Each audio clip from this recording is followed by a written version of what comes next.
can't have her kid with her. All the time. So she makes winter. I mean, here you. Yeah, she did okay with us. Here's your yeah. Well, yeah.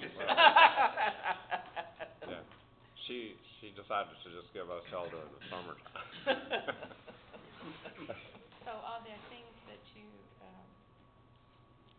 relate to your own experience, your spiritual, your sense of what is spiritual in life? I mean, Yeah, I think that the idea that Jesus was basically there for common people, that and it is an intimate relationship. It's not a relationship of crowd. It's something that it's not a praying to God in the stadium that everybody argues about. It's being able to be with God in a personal and intimate manner. That would once again verboten to someone who worships Zeus or Yahweh. Those are huge gods out there that did whatever gods out there do, but you couldn't really have anything to do with you. So this whole story is really just another gospel. Mm-hmm. This is really just the gospel.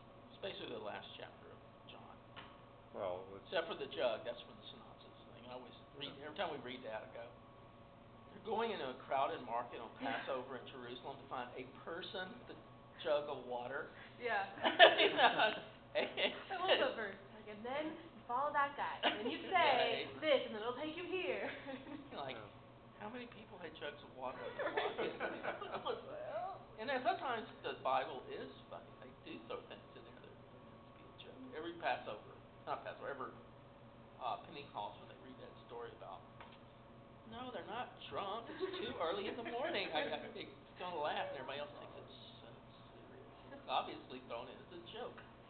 It was whoever wrote it, Luke, I guess, thought it. Now, one of the 200 or 300 guys named Luke who. Yeah. One of the reasons I didn't use his name because the beloved disciple could be John, or it could be Lazarus, or it could have been somebody else. Yeah.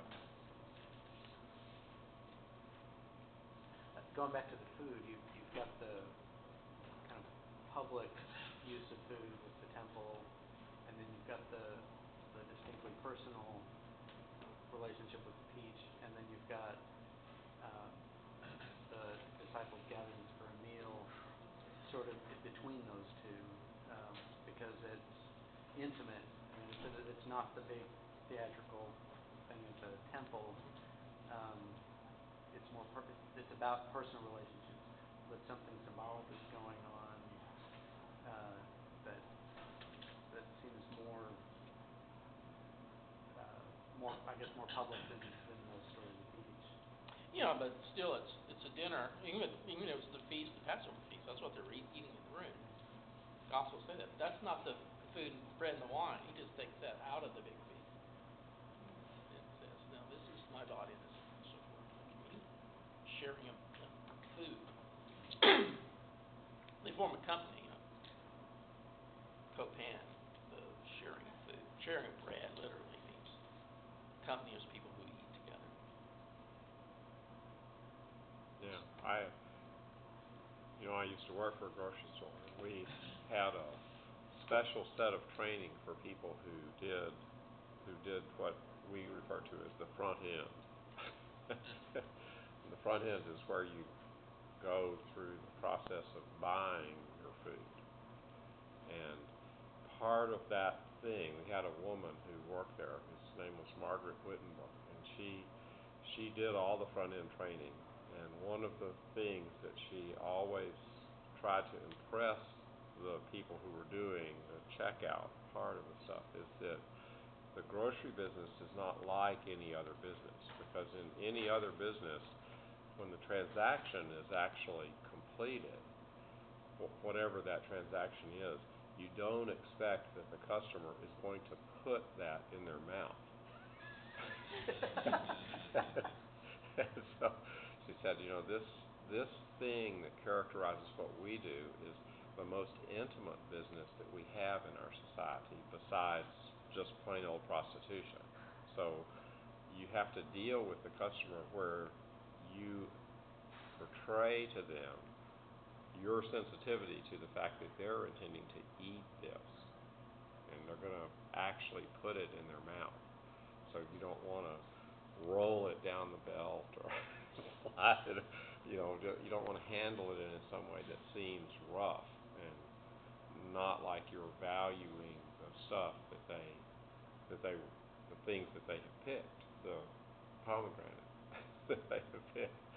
So your story kind of evokes that idea again for me. It's in restaurant business. It's like being a chef. It's a lot different. It's an art. But it's a lot different from throwing paint on the wall and trying to explain to somebody that's art. And you're just too stupid to know that. Yeah. Because if you put a meal in front of somebody, they're going to either eat it or they're not. Yeah. It's not. You don't have you can't go out there and explain it to them later and show how superior you are to them. That Right. This meaning really is about the dark forces of human nature. The food's there. It's got to look good, and it's got to. Every person has to like it. And they're going to eat it in such a fraction of the time that it took you to Right. create. Yeah. How about you? Yeah. Oh, I mean, it's just heartless. And with less attention than you Yeah. did. But yeah, I think that's one of the things that we've lost about food and about religion is the intimacy. Right. We all want a major church with all 3,000 people in it. I just cannot understand how you even want to go there. No matter how good it would be or how the theology of it, just to not being able to know everybody in the church personally and be able to share things with them. And I think that's part of Jesus' message, that's more important than whether or not what kind of meat you eat or whether you wash your hands in the right way. It's more important that you know the person that you're with. Yeah. No anonymous eating. No.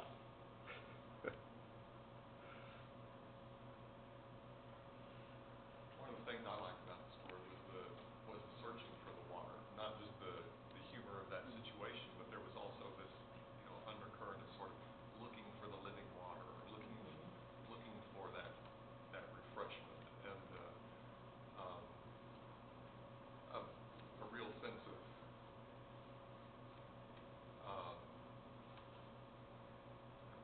practical immediacy of how difficult and elusive that is.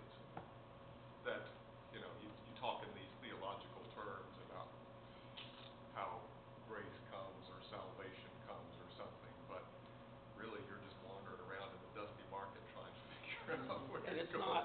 it's not Luke, the educated guy, and it's not Matthew, it's Paul, it's John and Peter. John the kid and Peter the dumbass. Who never gets anything. It's almost as if they go, well, let's get rid of those two guys so we can talk about something important. Get rid of the kid and that guy. It's just going to say something stupid.